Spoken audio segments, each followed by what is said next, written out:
Bonjour et bienvenue sur France 24 et sur Radio France Internationale pour une interview exclusive avec le président de la République du Sénégal, Macky Sall. Avec moi pour l'interview, Christophe Boisbouvier de Radio France Internationale. Monsieur le Président, bonjour. Bonjour. Monsieur le Président, ce vendredi, avec 342 cas confirmés de coronavirus, 198 guérisons et seulement 2 morts, le bilan officiel du Sénégal affiche un taux de guérison record en Afrique et un taux de mortalité exceptionnellement bas. Alors, plusieurs questions. Est-ce que ces chiffres sont-ils sous-estimés ou alors existe-t-il une exception sénégalaise? Ou alors, est-ce que la vague épidémique qu'on a vu déferler en Chine, en Europe et aux États-Unis, va-t-elle arriver au Sénégal et en Afrique? Je vous remercie. D'abord, je voudrais dire que ces chiffres ne sont pas sous-estimés. Au moment où nous parlons, effectivement, nous sommes à 342 personnes infectées.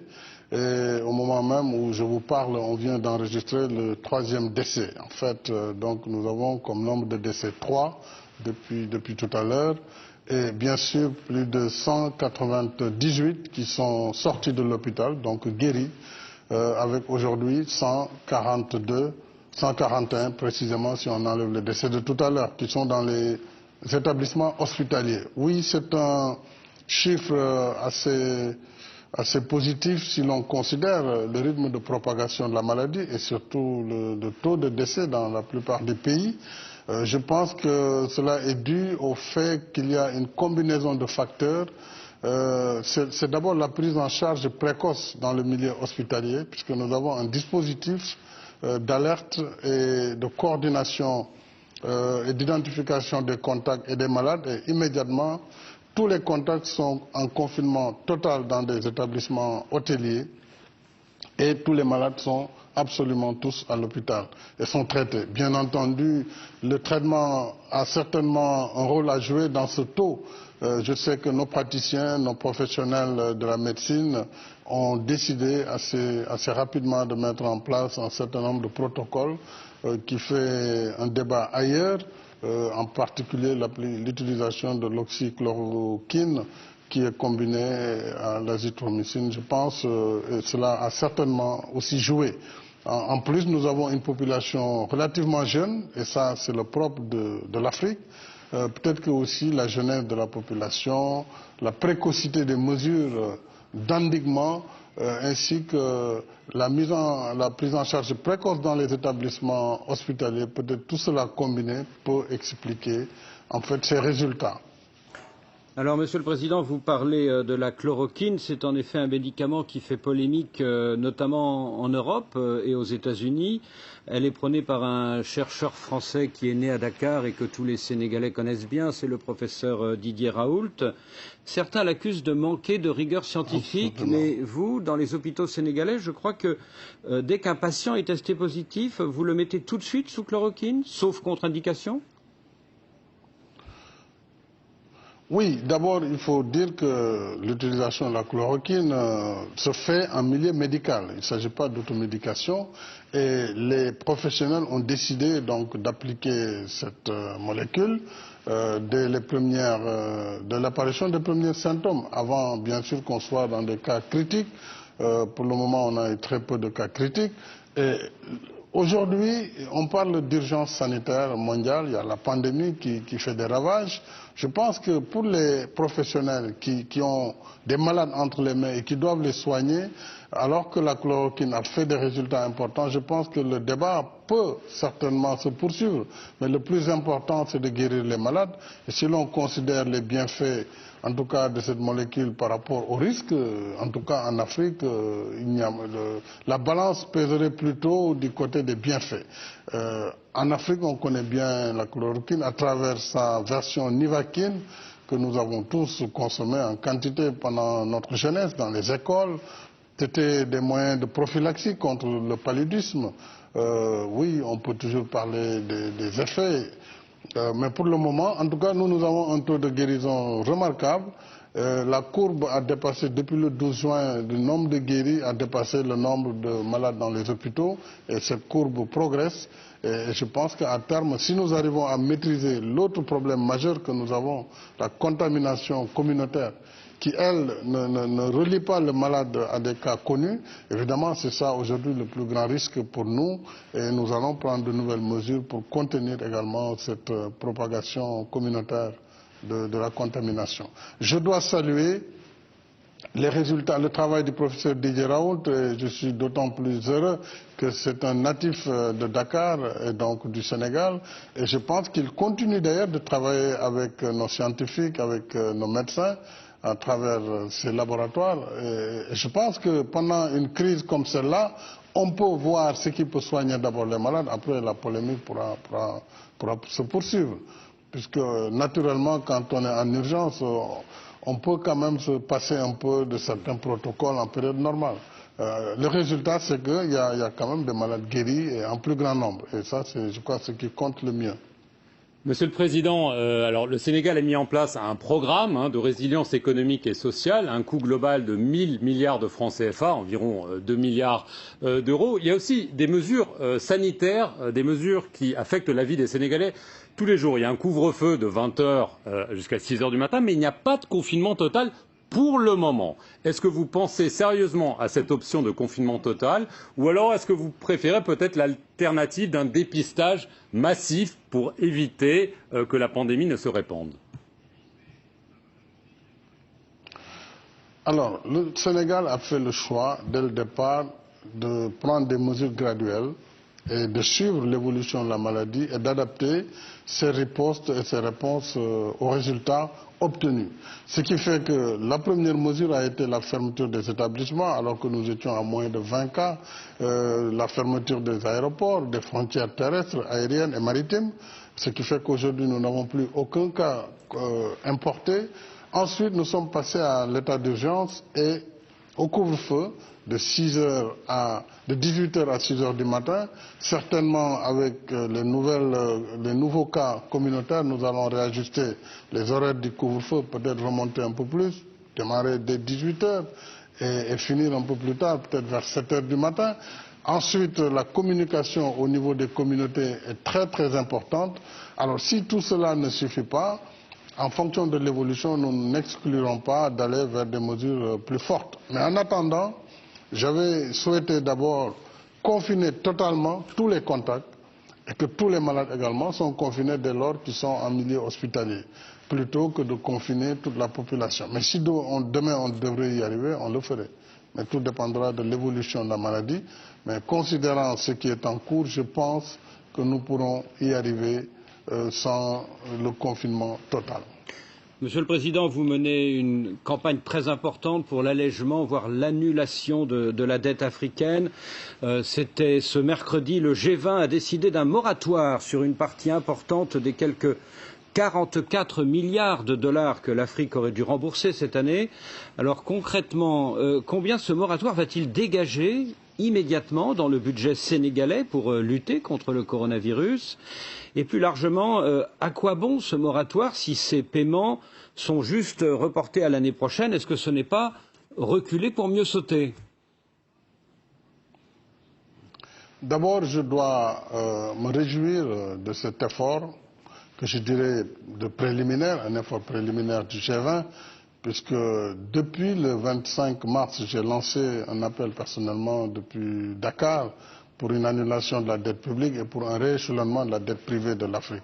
Je l'avais dit parce que justement en créant mon plan de riposte, j'ai constaté que le paiement des intérêts de la dette, si ce paiement avait été différé, me donnait quasiment la moitié du montant nécessaire à ce plan qui est à 2 milliards d'euros, comme vous le dites, à peu près, ou 1000 milliards de francs CFA.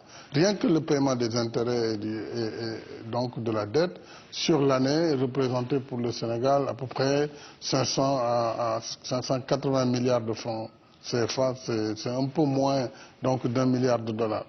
Et nous avons considéré que une mesure globale, une maladie, une pandémie comme le Covid-19 appelle des réponses globales.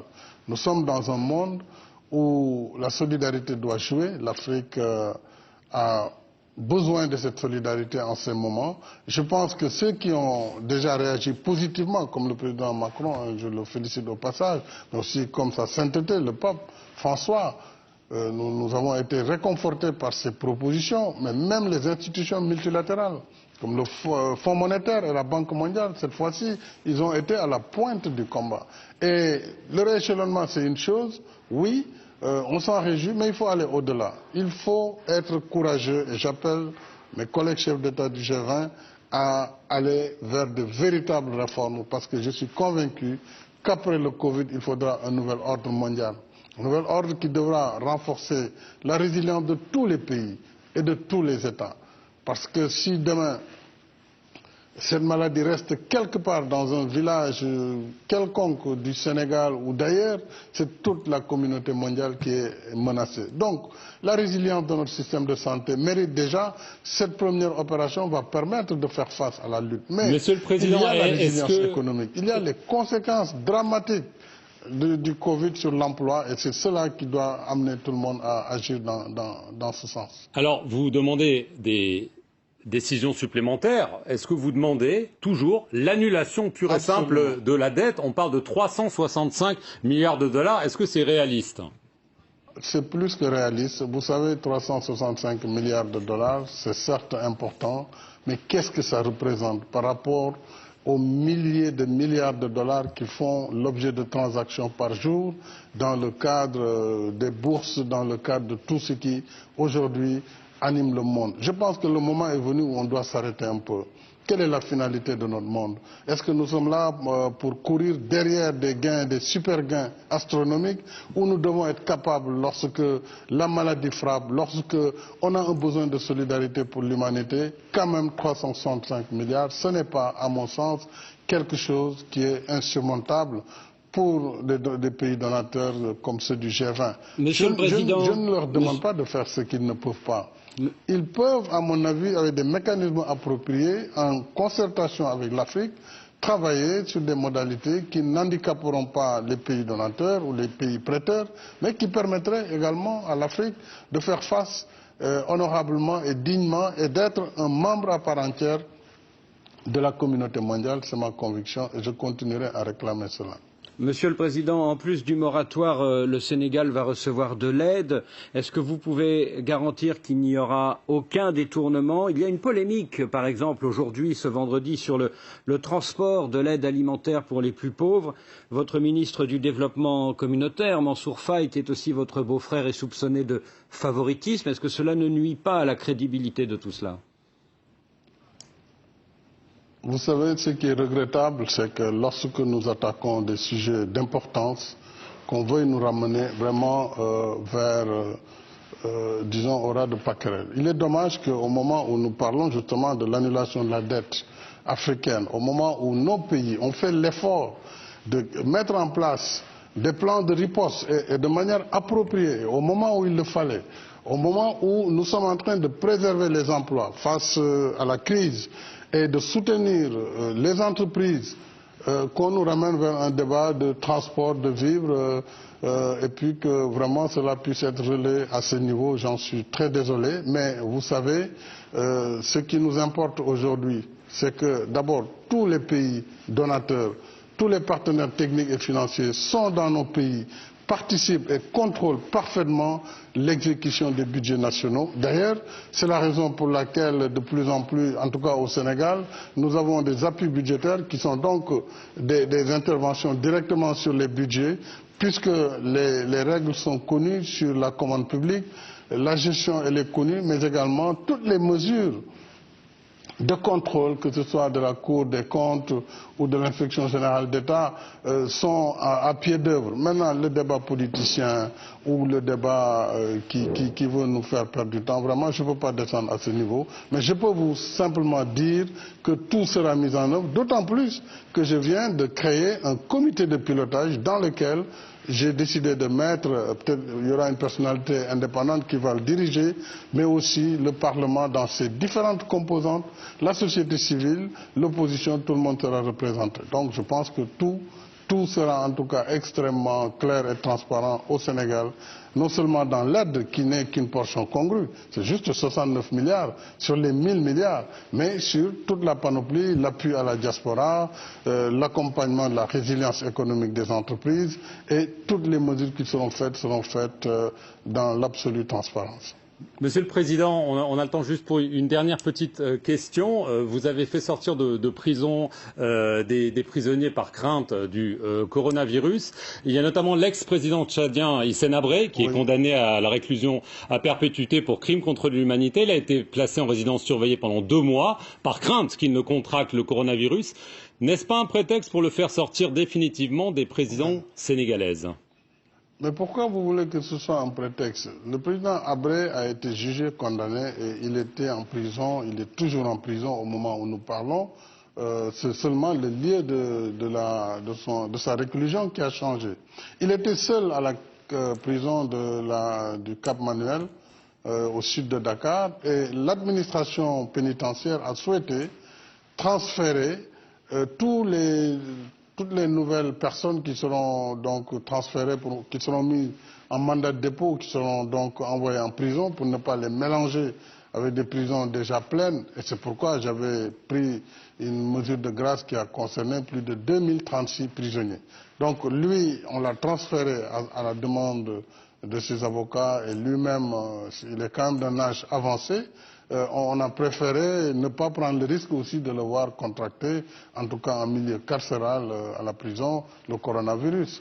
Et c'est pourquoi les juges de l'application des peines ont pris un arrêt qui permet pendant la durée de 60 jours, donc la durée, on espère que c'est une durée suffisante pour couvrir la période de la pandémie, qu'il puisse purger sa peine chez lui, évidemment avec la présence de l'administration pénitentiaire, donc de ses gardes pénitentiaires. Ce n'est pas du tout un prétexte pour le faire libérer, mais c'est une mesure d'ordre humanitaire et une précaution pour éviter évidemment des risques inconsidérés le concernant. Et après cette période de pandémie, il retournera dans la prison ? Naturellement. Naturellement. Le juge a fait un arrêt pour 60 jours ou pour la durée de la pandémie. Quand elle finira naturellement, il devra rejoindre sa cellule. Monsieur le Président, merci de nous avoir accordé cet entretien et merci à vous de nous avoir suivis sur nos 2 antennes, Radio France Internationale et France 24.